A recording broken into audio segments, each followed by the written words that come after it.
no va a tener mucho tiempo porque después va a pedir permiso. ¿Ok? Esto de acá sería muy fácil. Ok. Voy a hacer un resumen nada más de las estrategias regulatorias. Chicos, las enzimas, ¿se acuerdan de que se van a unir, van a tener una interacción con el sustrato? Enzima, sustrato, van a interactuar. Estos dos van a interactuar. Pero ¿qué pasa en esa interacción? ¿Qué pasa en esa interacción?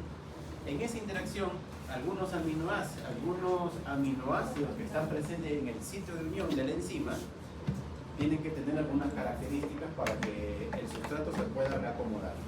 ¿Se acuerdan ese modelo de plegamiento, modelo de interacción entre el sustrato y enzima?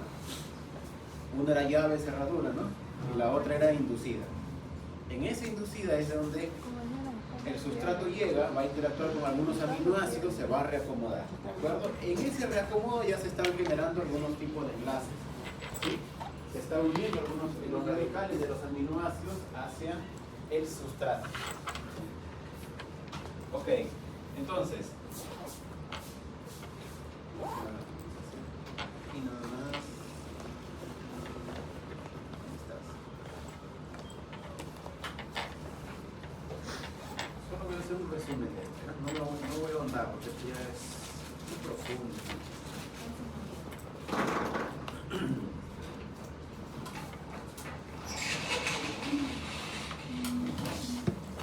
Acá tenemos a la enzima, ¿sí? Acá está la enzima, esta es la enzima, y acá está el sustrato, ¿de acuerdo? Aquí está el sustrato. Este sustrato va a interactuar con la enzima, se van a reacomodar, y para que esta enzima pueda realizar la catálisis, los aminoácidos que están presentes aquí, específicamente sus radicales de estos aminoácidos, ¿sí? Los radicales de estos aminoácidos van a formar algún tipo de unión a este sustrato, ¿de acuerdo? Y para que esta enzima pueda hacer su catálisis, o pueda romper, o pueda unir, siempre necesitan de 2, 3, hasta 4 aminoácidos, ¿sí? Y casi siempre están interactuando acá. 1, 2, 3, 4, ¿sí? Estos aminoácidos están interactuando entre ellos por puentes de hidrógeno. Interactúan. Y cuando llega el sustrato, se acomoda por los otros aminoácidos que están alrededor, se va a reacomodar, y estos aminoácidos son encargados de poder unirse, formar un tipo de unión con el sustrato, ¿de acuerdo? Y en esa interacción es donde hay una variación de interacciones. La primera interacción es la catálisis covalente. ¿Qué quiere decir? Que los radicales de estos aminoácidos que se encuentran en el sitio activo se van a formar una unión con el sustrato mediante un enlace covalente, ¿de acuerdo? Hay una interacción, hay una formación de un enlace covalente entre el radical de los aminoácidos y el sustrato, ¿sí? Ese es el resumen para la catálisis covalente, ¿de acuerdo? Ese es el resumen de la catálisis covalente. Los radicales de los aminoácidos que se encuentran en el sitio catalítico, ¿sí? Los radicales de los aminoácidos que se encuentran en el sitio catalítico, acá voy a colocar este sitio catalítico.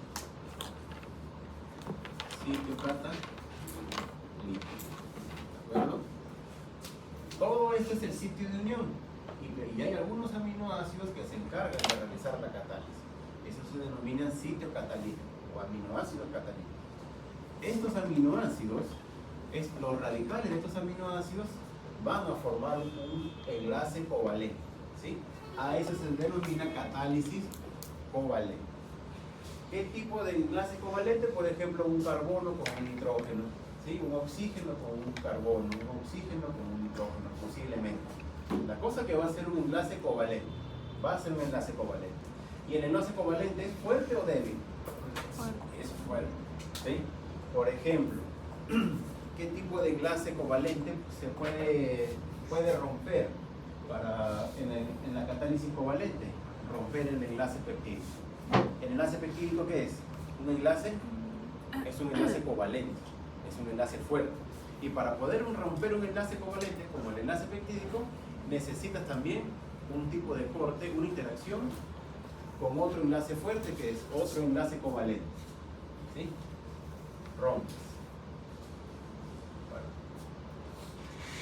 Listo. Siguiente estrategia de catalítica, catálisis ácido-base. En la catálisis ácido-base, el sistema es lo mismo, ¿de acuerdo? Sitio catalítico, estos aminoácidos van a interactuar con el sustrato, pero en lugar de interactuar mediante enlaces covalentes, van a interactuar con... ¿Qué hacen las reacciones ácido-base? Donan o aceptan protones. Ese es el tipo de reacción. Donan o reciben o aceptan protones. Reacciones de óxido-reducción, ¿no? Reacciones de óxido-reducción.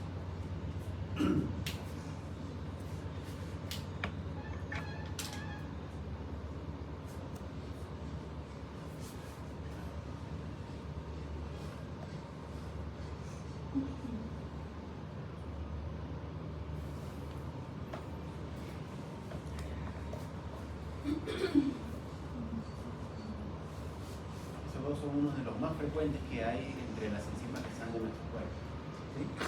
La siguiente es catálisis por aproximación. Simplemente es necesario que no necesita formar un tipo de enlace, sino que se dan por fuerzas electrostáticas, ¿sí? Se van a modificar por fuerzas electrostáticas en la catálisis de aproximación.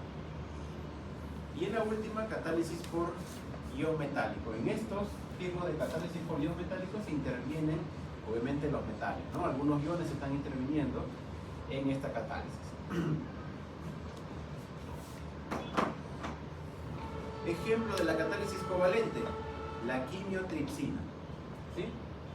La quimiotripsina es una enzima que se secreta en el intestino delgado, ¿sí? Es una enzima que se secreta en el intestino delgado. ¿Se ve? Es una enzima que se secreta en el intestino delgado, pero se mueve, ¿no?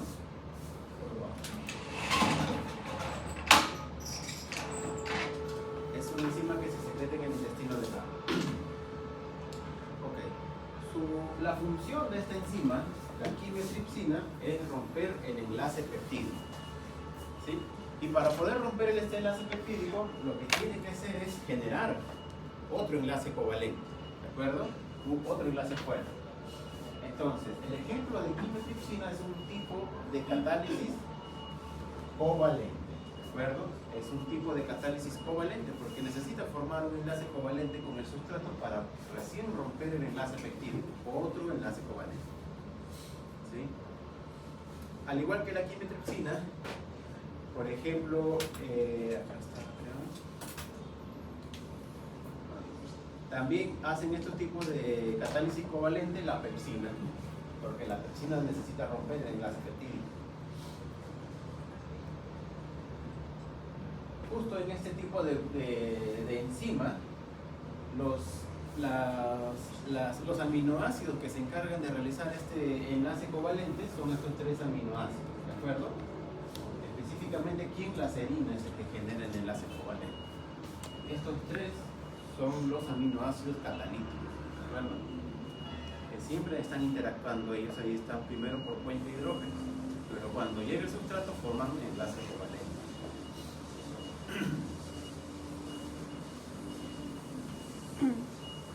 Aquí hay, por ejemplo, acá está la enzima, tenemos a la enzima, viene el sustrato, y algunas, ¿se acuerdan eso de la interacción inducida? El sustrato llega y una parte hidrofóbica que se encuentra en la enzima, como que se va a encontrar en interacción con otro aminoácido hidrofóbico del sustrato. Este aminoácido hidrofóbico, en este caso es aromático, no es tan hidrofóbico, interactúa en este sitio. ¿Y esto qué va a hacer? Era como que el gancho, como para que se mantenga estable dentro de la enzima. ¿De acuerdo? Este es el gancho, lo va a sostener al péptido, al sustrato. Y por aquí se encuentra la serina, es en el cual va a formar el enlace covalente. ¿De acuerdo? Ahí va a generar la interacción covalente. Ya después lo va a soltar, ¿no? Genera ya la expulsión del sustrato, pero ya está cortado. Recuerden que al igual que la pepsina, ¿se acuerdan en el laboratorio? Que la pepsina justo corta a la cadena de aminoácidos o a la proteína, ¿en qué zona? ¿Qué necesita? ¿Qué aminoácido necesita para poder cortar? La pepsina necesita que en esa cadena de aminoácidos contenga un aminoácido aromático. Identifica el aromático, va a cortar justo al costadito el enlace peptídico. ¿Sí? Ese hace la pepsina. La quimiotripsina o la quimotripsina lo que identifica, además de los aminoácidos aromáticos, también identifica, por ejemplo, aquí la metionina, un aminoácido apolar o alifático, ¿no? Apolar. También identifica eso, entonces también va a cortar este enlace peptídico, ¿de acuerdo? Entonces la quimotripsina puede cortar, puede dejar a la proteína un poco más cortas, ¿no? Porque la cantidad de aminoácidos apolares o alifáticos es mayor, ¿no? Los aromáticos, ¿cuántos son? ¿Cuántos aromáticos hay? Los tipos de aminoácidos. 3. Y los apolares, perdón, son varios, ¿no? Son más. Entonces, ¿cuál hay mayor posibilidad de que corten el enlace peptídico? ¿En los aromáticos o en los apolares? En los apolares, ¿no? Hay mayor frecuencia, entonces esta quimotripsina va a cortar más, va a generar mayor corte, ¿sí? Entonces, estos alimentos, vamos adelantando ya después la clase, estos alimentos, estas proteínas que nosotros estamos ingiriendo, pasa al estómago y va a ser atacado solo por una enzima. ¿Cómo se llama esa enzima? En el estómago, la pepsina, ¿de acuerdo? Esa enzima, la pepsina, es, digamos, la primera barrera en la cual va a pasar esas proteínas y va a ser degradada. Pero las pepsinas solo van a determinar o van a detectar los aminoácidos aromáticos. Entonces solo ese enlace lipídico va a cortar. ¿Cómo es que vamos a obtener en esa degradación en el estómago? Los péptidos, o sea, los cortes van a ser medios largos. Largos van a ser los péptidos, ¿no? Tenemos una proteína coagular, ¿sí? Viene la pepsina y empieza a cortar, pero justo solo cuando detectan los aminoácidos aromáticos, ¿sí? ¿Y hay muchos aromáticos en frecuencia? No hay muchos. Entonces, la longitud de ese péptido que va a cortar, que va a generar ese corte, es medianamente largo, ¿de acuerdo? Son largos. Luego, ese alimento que ha sido pasado por los cortes de la pepsina va a pasar hacia el intestino delgado. Y en el intestino delgado, ¿quién se va a secretar? Esta enzima, ¿de acuerdo? Esta enzima se va a secretar en el intestino delgado. Esta quimotripsina va a seguir degradando, va a seguir cortando a los enlaces peptídicos que están generando los aminoácidos aromáticos, ¿no? De los que han quedado, porque posiblemente ese corte de la pepsina no ha sido muy efectivo. En adición a eso, la quimotripsina o la quimotripsina va a identificar los aminoácidos polares y lo va a cortar, ¿sí? Entonces, de lo grande que estaban los péptidos de esa proteína globular o fibrosa, digamos, de lo grande que estaba con la quimotripsina y otros tipos de enzimas que se van a secretar en el intestino delgado, estaba grande, se empiezan a cortar, ¿sí? Se empiezan a cortar. Eso es el intestino delgado. Y después vamos a hablar de otras enzimas que van a actuar, ¿sí? Ok. Seguimos entonces.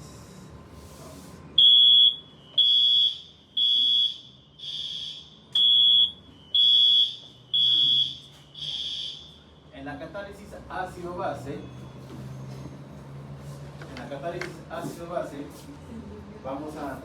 tenemos que tener la presencia de un ácido en la cual se va a comportar, es una molécula en la cual se va a comportar para poder ceder los protones, y las bases es una molécula que va a aceptar los protones, ¿de acuerdo? De esa forma. Entonces es una reacción de óxido-reducción, ¿de acuerdo?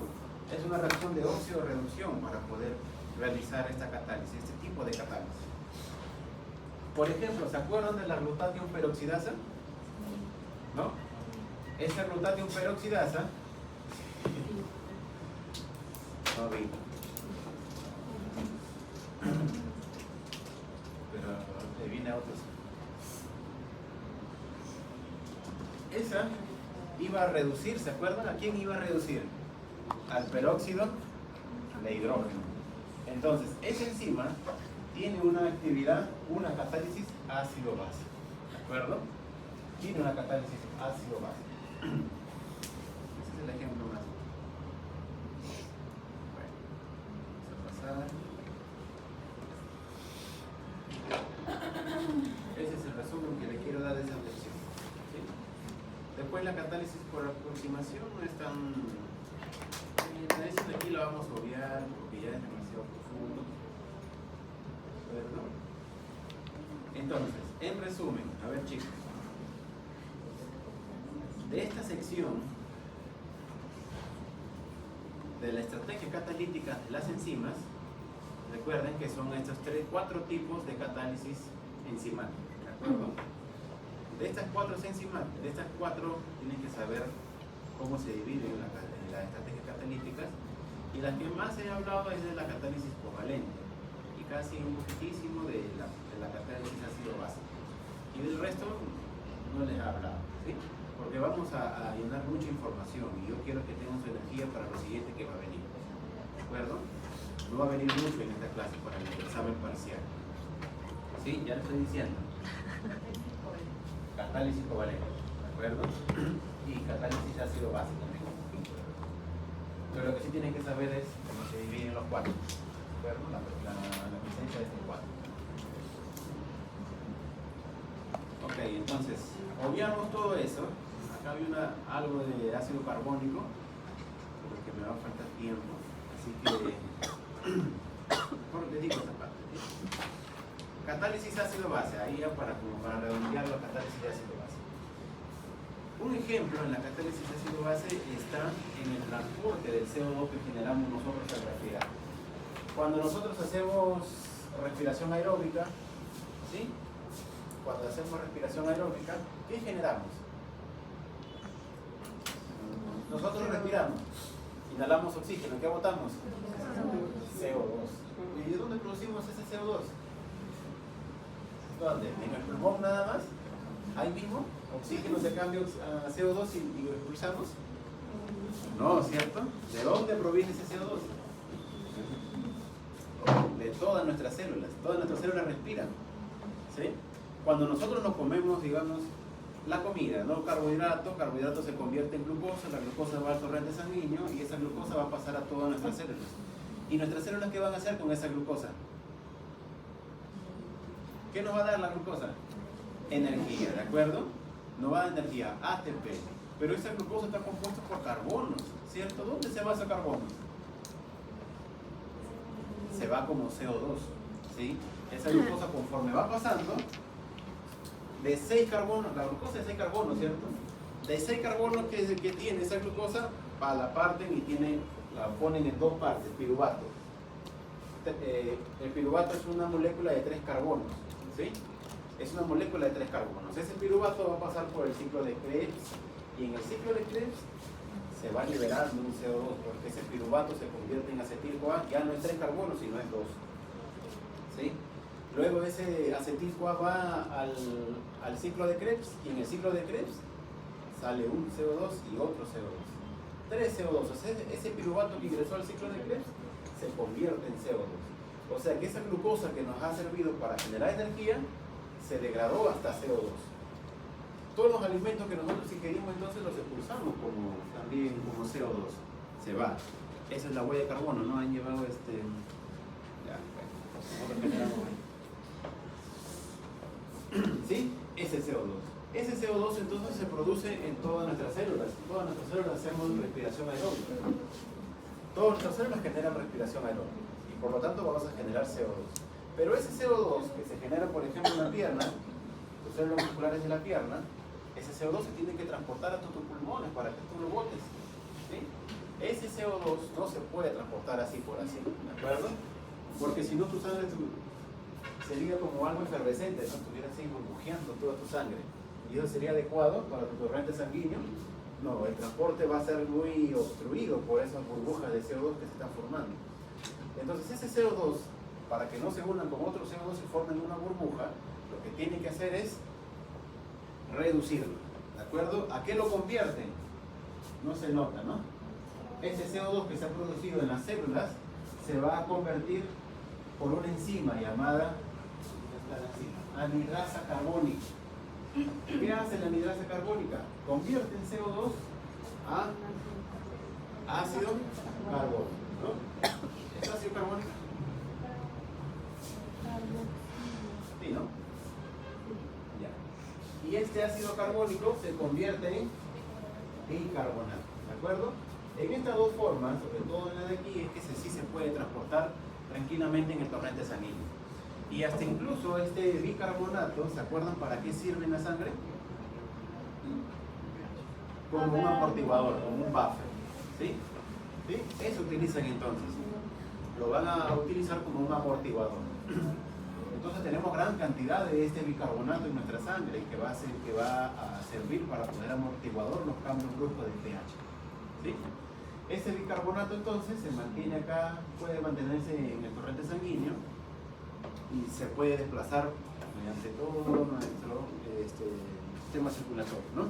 Este ácido carbónico luego va a llegar hasta nuestros pulmones, hasta los alvéolos, y ese bicarbonato se va a transformar nuevamente en CO2. Este CO2 ya está en nuestros pulmones, se va a los alvéolos y nosotros lo botamos, ¿de acuerdo? Y entonces hay un ejemplo importante de la catálisis ácido-base que genera la anhidrasa carbónica, ¿de acuerdo? Interesante esta parte. Anota.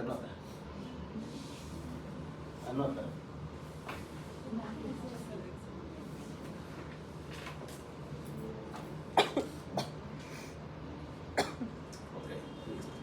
Eso es muy importante.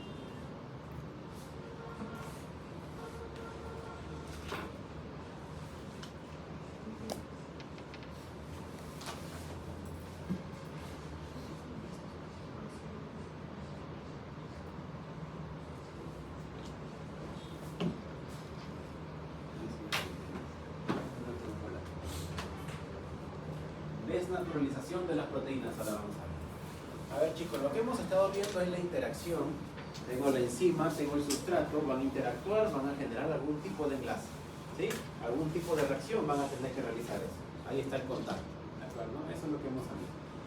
Ahora ya salimos de eso, ¿sí? Es más distinto, por eso me gusta andar mucho en el... Ahora lo que vamos a hablar es cómo nuestras proteínas que están presentes en nuestro cuerpo y que estamos ingiriendo se van a degradar, ¿sí?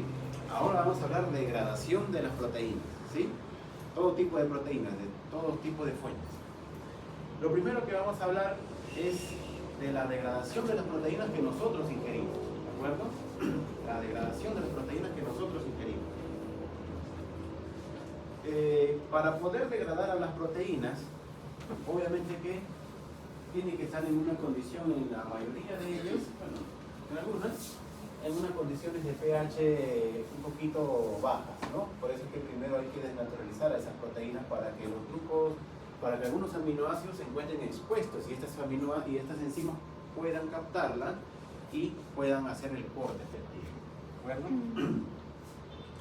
Entonces, vamos a hablar primero de la degradación de las proteínas exógenas. Degradación de proteínas exógenas. ¿Qué son proteínas exógenas? Las proteínas exógenas son aquellas proteínas que nosotros las ingerimos. O sea, son proteínas que provienen del alimento. Y las proteínas endógenas son aquellas proteínas que ya están formando parte de nuestro cuerpo, ¿sí? Son aquellas proteínas que ya están formando parte de nuestro cuerpo. Y las proteínas que están formando ya parte de nuestro cuerpo también son degradadas. ¿Qué creen? O como ya están dentro de nuestro cuerpo, ya nadie las toca. También son degradadas, ¿sí? Porque en la parte interna de nuestras células hay mucho daño. Hay mucha oxidación, ¿de acuerdo? Hay mucha oxidación en nuestras células, entonces constantemente está generando daño a todas nuestras proteínas, ¿sí? Hay un cambio de temperatura, hay un cambio de pH, esas proteínas van a ser dañadas, ¿no? Si esas proteínas son dañadas y se puede recuperar, va a pasar por el proceso, ¿se acuerdan del plegamiento asistido, que son la chaperona y la chaperonina? Pero si en caso esas proteínas ya no tienen solución, esas proteínas van a tener que pasar por la vía de degradación, tienen que degradarse. Entonces vamos hoy día a hablar de dos tipos de degradación: la degradación endógena y la degradación exógenas, ¿sí? Degradación de proteínas exógenas y degradación de las proteínas endógenas. Comencemos por las proteínas exógenas, ¿no? O sea que vamos a ver los procesos digestivos, ¿verdad?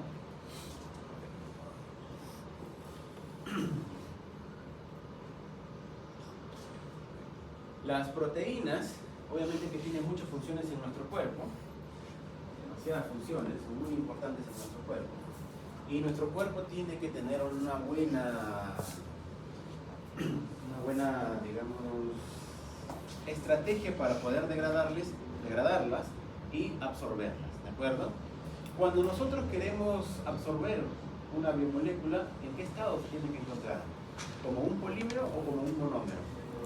Como un monómero, ¿cierto? Nosotros cuando consumimos esa proteína es un polímero.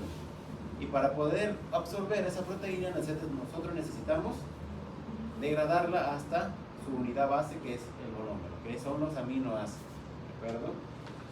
Ok. Ya les había mencionado, creo que sí, que las proteínas están compuestas por muchos aminoácidos, ¿no? Sobre todo los esenciales y los no esenciales. Nosotros necesitamos ¿a qué aminoácidos en nuestra dieta? ¿Los esenciales o los no esenciales? Los esenciales necesitamos. Siempre necesitamos consumir los esenciales. ¿De acuerdo? ¿Se acuerdan que les dije de que la menestra con el arroz se complementan? ¿Por qué se complementan estos dos? Porque a las menestras le falta un tipo de aminoácido esencial, ¿no? Y el arroz tiene ese aminoácido esencial que le falta. Y el aminoácido esencial que le falta al arroz lo tiene la menestra. O sea que eso es complemento. ¿Okay? Las proteínas que contienen todos los aminoácidos esenciales tienen un valor biológico, le llaman un valor biológico elevado. ¿Cuáles son los valores? De 0 a 1 son, ¿no? 1 quiere decir que esa proteína tiene todos los aminoácidos esenciales. Por ejemplo, la albúmina, ¿sí? La clara del huevo, que es una familia de albúminas, todo ello contiene todos los aminoácidos esenciales, ¿sí? Todo lo que es fuente animal son proteínas que tienen un alto valor biológico. En cambio, los vegetales, que también tienen proteínas, ellos no tienen un valor biológico tan elevado, ¿sí? Casi la mayoría de proteínas que provienen de los vegetales les hace falta 1 o 2 aminoácidos esenciales. Su valor biológico baja. ¿De acuerdo? Ok.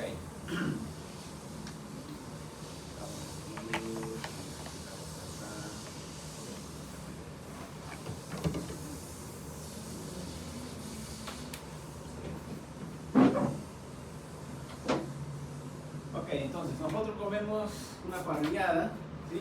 Llena de carne. Esa parrillada, esa comida, esa carne, vamos a morderla, ¿sí? En la boca lo único que vamos a hacer con esa proteína es triturar, nada más, ¿de acuerdo? Es triturar. En la boca vamos a realizar una degradación de las proteínas. No hay degradación, ¿de acuerdo? En la boca lo único que hay es una degradación de los carbohidratos, ¿sí? Para personas a nuestra edad, somos jóvenes. Como que un huevita de 300 semanas. No, man. Bueno. Solo en los niños nada más secreta algunas enzimas que tienen actividad lipasa en la boca, también en el estómago. Sí, pero ya cuando vamos creciendo, ya en la boca solo degradamos carbohidratos, ¿sí? En el estómago entonces inicia la degradación de las proteínas, ¿sí? En el estómago inicia la degradación de la proteína específicamente por esta enzima, la pepsina, ¿de acuerdo? ¿Cuál es el sustrato de la pepsina? Las proteínas en general, ¿de acuerdo? Las proteínas en general. Entonces, esta pepsina se secreta tal cual como pepsina. ¿Qué decía en el enunciado? ¿No? Previamente esta proteína ha sido secretada como una proteína que se denomina pepsinógeno. Esa proteína llamada pepsinógeno tenía que estar en contacto con el ácido clorhídrico, ¿sí? Y cuando está en contacto con el ácido clorhídrico, ese ácido clorhídrico induce a un pequeño corte, a una bolita de esa proteína, ¿no? A una pequeña cantidad de aminoácidos. Cuando hacen ese corte, que es una activación proteolítica, ¿sí? Lo que genera es transformar el pepsinógeno en Pepsi, ¿de acuerdo? Van a transformar eso. Acá tenemos las células que están conformando a las células que se encuentran aquí en la parte interna del estómago.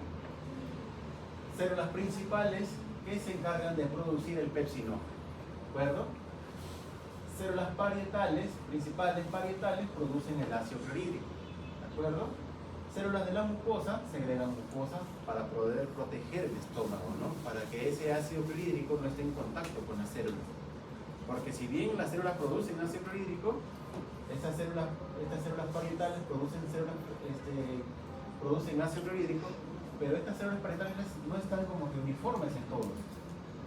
Hay otros tipos de células que no pueden aguantar tanta cantidad de ácido clorhídrico, ¿de acuerdo? ¿Sí? Entonces, para poder proteger al estómago de este ácido clorhídrico, están las células de la mucosa, que va a generar un moco alrededor de la célula endotelial, ¿no? Para poder proteger a las otras células que tienen función de generar pepsinógeno, de producir gastrina, por ejemplo, una hormona, ¿no? Para proteger a la pared, a la membrana celular de las células, para que funcionen adecuadamente las demás células, ¿sí? Las células G producen gastrina, una hormona que estimula la secreción del ácido clorhídrico, ¿sí? Todos estos tipos de células están presentes acá, ¿no? Están presentes acá. Hay una diversidad de células acá. No hay un solo tipo de células acá. Hay una diversidad de células, ¿sí? Unas producen hormonas, otras producen ácido clorhídrico, otras producen glucosa, ¿sí? Todos ellos. Las células principales producen pepsinógeno. En contacto con el ácido clorhídrico, este pepsinógeno se va a transformar en pepsina, ¿sí? Esto no vamos a hablar, ¿verdad? Eso pasa en el estómago, entonces, ¿de acuerdo? Eso va a pasar en el estómago. ¿Qué iba a hacer la pepsina entonces?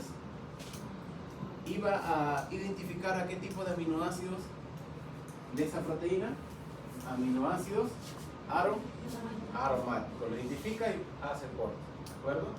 Identifica, corta. Identifica y corta.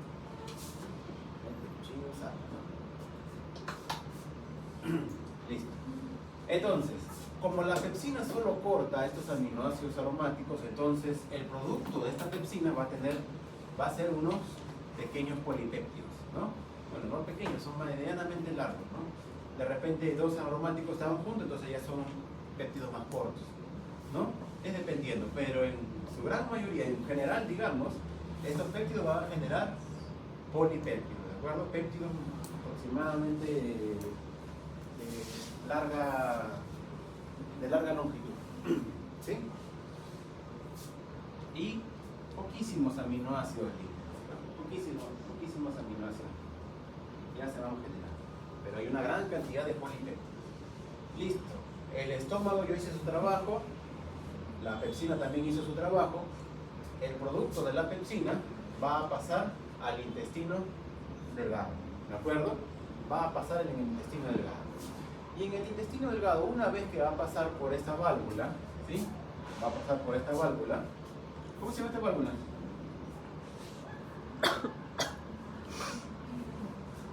¿Ah? Píloro, ¿no? Va a pasar por esta válvula. Esta inducción también va a generar que se generen alrededor de estos tejidos del intestino delgado la activación y la producción de algunas hormonas, ¿sí? Que van a inducir al páncreas para que se contraiga, ¿sí? Y bote toda una gama de enzimas, ¿sí? En este caso lo único que vamos a estudiar, porque el páncreas produce muchas enzimas, ¿sí? Produce enzimas para degradar proteínas, enzimas para poder degradar lípidos, enzimas para poder degradar carbohidratos y también ácidos nucleicos, ¿sí? Las 4 biomoléculas degradan todo. Por eso que un cáncer al páncreas es pero muerte rápida, ¿no? Es rápido, ¿sí? ¿Por qué? Porque esto estás evitando, ¿no?, la principal fuente de enzimas para que puedan generar los monómeros de los cuatro biomoléculas. ¿Sí? Si los alimentos no se convierten en monómeros, ¿se van a poder absorber con mucha eficacia? No, entonces tu cuerpo no va a tener alimento. ¿Sí? Ok. Por eso que es importante. Además de generar las enzimas, producen hormonas. Entonces es muy importante la función del páncreas. No solo digestivo, sino también hormonal. Ok, entonces, el alimento va a pasar del estómago al intestino delgado y se va a inducir a la secreción de toda una gama de enzimas que son encargadas de poder degradar a las proteínas. ¿De acuerdo? La pepsina tiene una actividad endo o exopeptidasa. ¿Exopeptidasa o endopeptidasa? Endo, ¿cierto? Endo. Tiene una actividad endopeptidasa. ¿Qué quiere decir? Que va a cortar a las proteínas en la parte interna, ¿sí? En la parte interna, pero solo identificando los aminoácidos aromáticos. ¿Okay? En cambio, en el intestino delgado ya se van a secretar otros tipos de enzimas digestivas, y no solo hay exopeptidasa, sino también hay endopeptidasa. O sea, van a cortar los bordes. ¿Sí? Los bordes van a cortar, los extremos. Acá tenemos toda una lista: tripsina, quimotripsina, elastasa, carboxipeptidasa A y B. ¿De acuerdo? Todas estas enzimas van a ser secretadas aquí en el intestino delgado. ¿De acuerdo? Hay una diversidad ahí. ¿Sí? Hay algunas que son exo y otras que son endo. Ya habíamos visto de la quimotripsina, ¿sí?, que solo iba a identificar los aminoácidos aromáticos y alifáticos, ¿sí?, los no polares. Este de aquí. Entonces, esta enzima, esta de acá también, estas tres primeras son exopeptidasas. Las dos últimas son endopeptidasas. ¿Sí?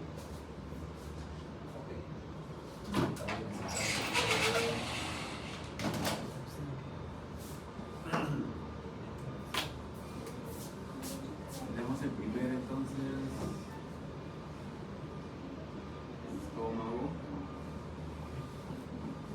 En el estómago vamos a generar polipéptidos, ¿no? O sea que son aproximadamente así, ¿no? Vamos a tener aquí secuencias, unos son más chiquitos, pero unos son más grandes, unos son más grandes, ¿no? Unos son más chiquitos, unos son más grandes, ¿sí? Una diversidad de péptidos, ¿de acuerdo? En el estómago. Estos péptidos van a ser productos de la pepsina. Y luego este producto del estómago vamos a pasar al intestino delgado, ¿de acuerdo? Intestino delgado, ¿no? En el intestino delgado, entonces, este producto de la pepsina va a ser atacado por todas estas enzimas, ¿de acuerdo? Van a ser atacados por todas estas enzimas. Estas primeras tres enzimas, lo que van a hacer son endo o exo, ¿me dije? Son exopeptidasas, ¿no? ¿Qué es lo que van a hacer? Entonces van a cortar el medio, ¿cierto? Vamos a estar por acá. No, perdón. Endopeptidasas son, ¿no? A ver, entonces anteriormente dije que no. ¿Dije exo? Perdón, chicos. Endopeptidasas. Endo, ¿ya? Perdón, chicos, perdón. Y este de acá son exo, ¿sí? Corrija.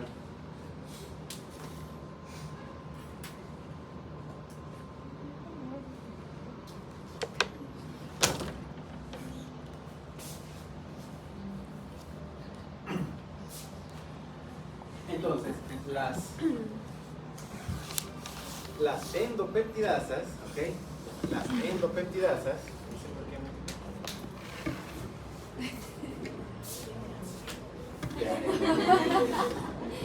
y la pepsina entonces también es endopeptidasa, ¿no?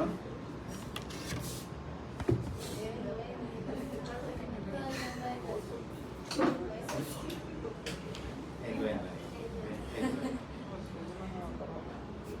endopeptidasas. van a cortar en la parte interna, ¿verdad? Van a cortar en la parte interna. La pepsina es una endopeptidasa, ¿ok? Corrijan ahí, creo que no estoy equivocado. Ya no estoy seguro de lo que voy a decir. ¿Sí? Las endopeptidasas entonces que cortan en la parte interna de los péptidos, ¿de acuerdo? Entonces acá tenemos a los productos de la pepsina. Estas enzimas, las endopeptidasas, van a cortar de esta forma. ¿Sí? ¿Sí? ¿Me van entendiendo? ¿Sí? ¿Nada? Tenemos acá, de nuevo, ¿ya? De nuevo.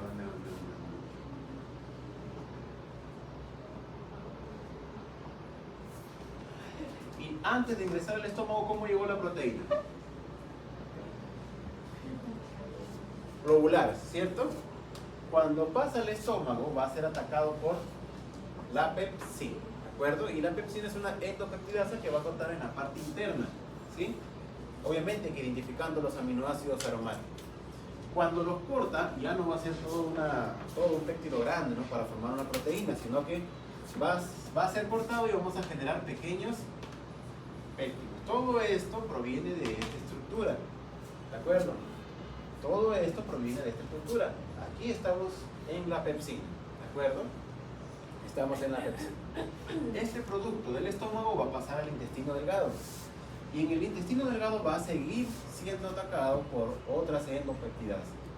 Estas endopeptidasas, por lo tanto, van a seguir cortando en la parte interna y ya no van a ser tan largos, sino que van a ser, casi la mayoría ya son cortos, ¿sí? Ya son más cortitos, ¿de acuerdo? Son más cortitos. Y para poder disminuir más este tamaño, ahí es donde entra la actividad exopeptidasa, ¿de acuerdo? Que van a eliminar los extremos, ¿de acuerdo? Van a poder quitar los extremos, quitan los extremos, ¿sí? Entonces, esta exopeptidasa, digamos que las endopeptidasas dejaron esta longitud de los péptidos y las exopeptidasas van a disminuir ya mucho más fácil. Como es más chiquito, entonces la actividad va a ser mucho más rápida. Como son más chiquitos, las exopeptidasas acortan hasta generar aminoácidos libres, ¿de acuerdo? Hasta generar aminoácidos libres.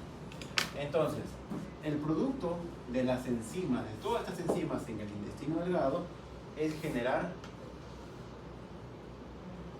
bitripéptidos y aminoácidos libres, ¿de acuerdo?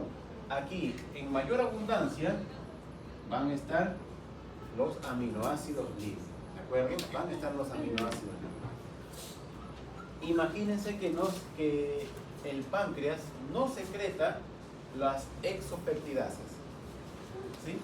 Imagínense que el páncreas no secreta las exopeptidasas. Está pasando algo, ¿sí? Si el páncreas no secreta las exopeptidasas,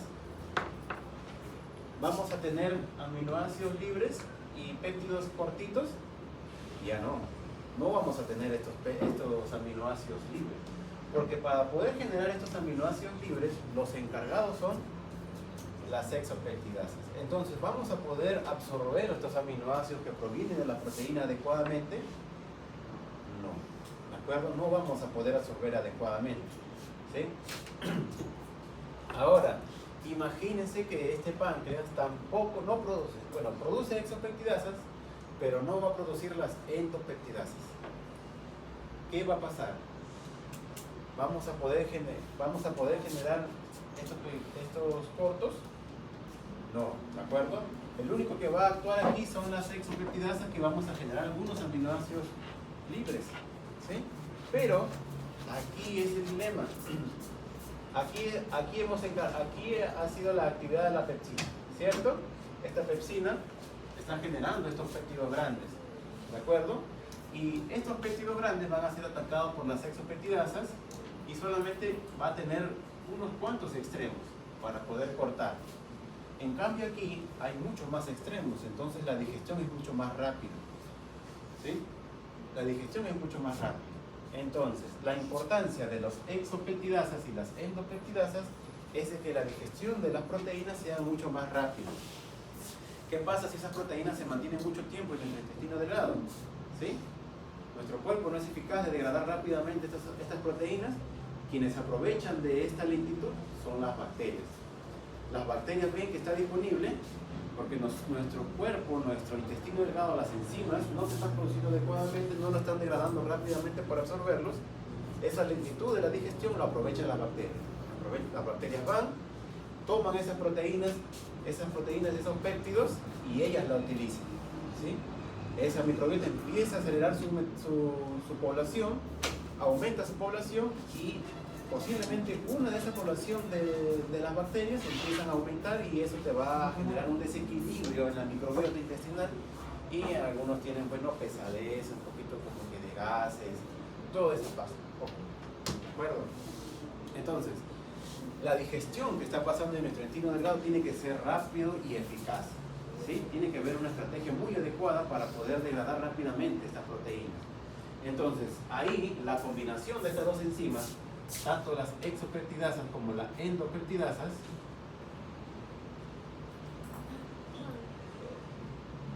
es el team perfecto.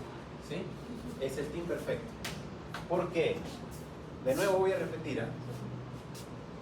En el estómago, la acción de la pepsina es generar polipéptidos, ¿de acuerdo? Pero son péptidos grandes, medianamente grandes. ¿Sí?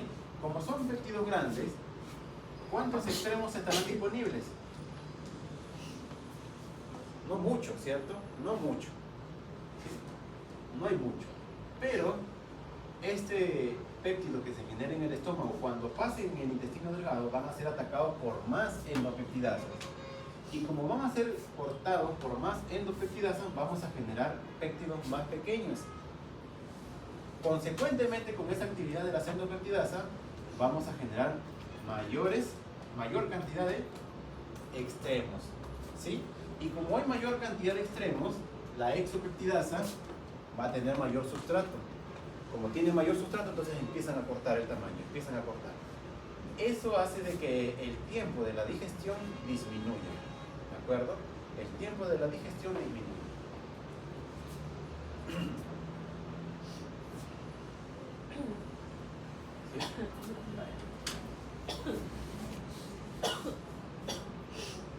Entonces la exopeptidasa, digamos que acá tengo una cadena de aminoácidos, ¿sí?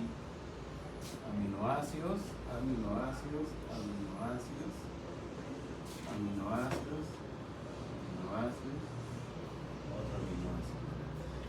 La exopeptidasa, ¿dónde va a cortar? Una exopeptidasa, ¿dónde va a cortar? A los extremos. Entonces sería acá, ¿cierto? Aquí va a ser un corte y acá, ¿no es cierto? Y las endopeptidasas, ¿dónde van a cortar? En la parte interna. Puede ser por acá o por acá, ¿sí? En la parte interna. Si es una quimotripsina, obviamente que si corta acá, quiere decirte que esta enzima es una enzima aromática, ¿de acuerdo? Tiene que ser aromática, ¿sí? Listo. Entonces aquí la eficiencia de la degradación de las proteínas tiene que ser muy eficaz, ¿sí? Primero pasa por un primer nivel, ¿no? Que es de generar al menos un poco de péptidos, porque aquí estamos iniciando con una proteína en la cual tiene solo dos extremos, ¿sí?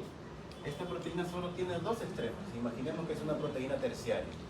Solo tiene dos extremos, un amino terminal y un carboxilo terminal. Cuando pasa el estómago, corta, entonces ya tenemos varios amino terminal y varios grupos carboxilo terminal y amino terminal, ¿sí? Pero no es suficiente, no es suficiente.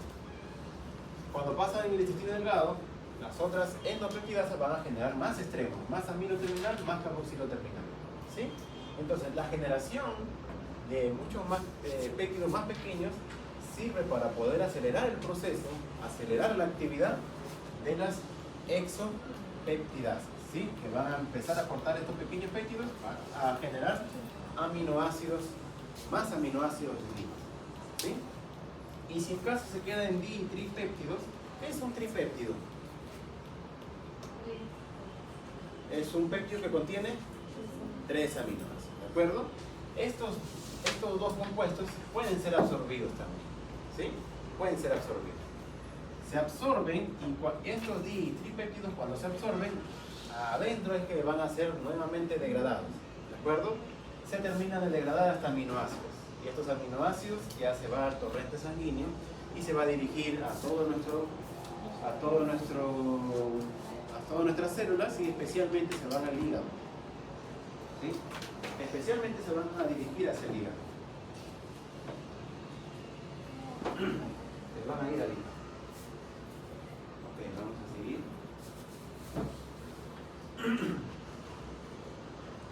¿Está?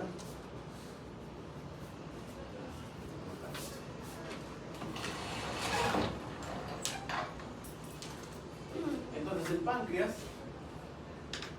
va a secretar toda una gama de enzimas, ¿sí? Por ejemplo, va a secretar el tripsinógeno, todo esto, pero de lo que hemos estado hablando es de aquí para arriba, ¿de acuerdo? Todo esto de acá. Es casi la mayoría de enzimas que se secretan como enzimas inactivas, ¿sí? Y una enzima que es secretada por los enterocitos o por las células que se encuentran ahí formando parte del intestino delgado, estos enterocitos van a producir una enzima llamada enteroquinasa. Esta enteroquinasa va a aportar una pequeña secuencia de aminoácidos del tripsinógeno y lo va a convertir en tripsina, la forma activa. Esta tripsina empieza a activar a las otras enzimas que han sido secretadas por el páncreas, ¿sí? Y esta es la forma activa entonces de todas las enzimas. Quimotripsinógeno, quimotripsina. Proelastasa, elastasa, ¿sí? Igualito acá, ¿de acuerdo? Procarbopeptidasa, carbopeptidasa A y B, ¿sí? De esa forma se van a activar las enzimas producidas por el páncreas. Aquí está su activador, ¿sí? De cada una de estas enzimas que hemos estado viendo.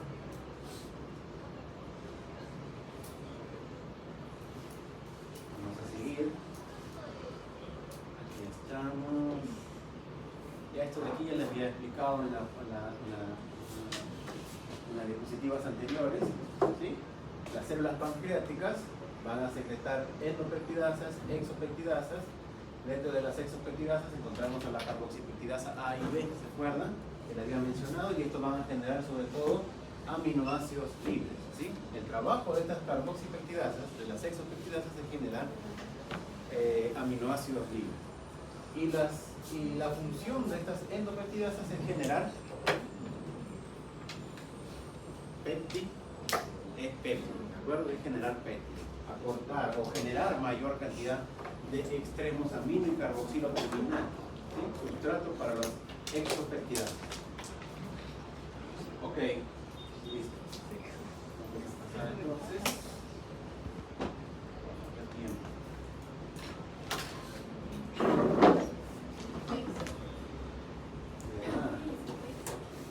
Ah, el quiz, claro, rápido entonces. Vayan entrando.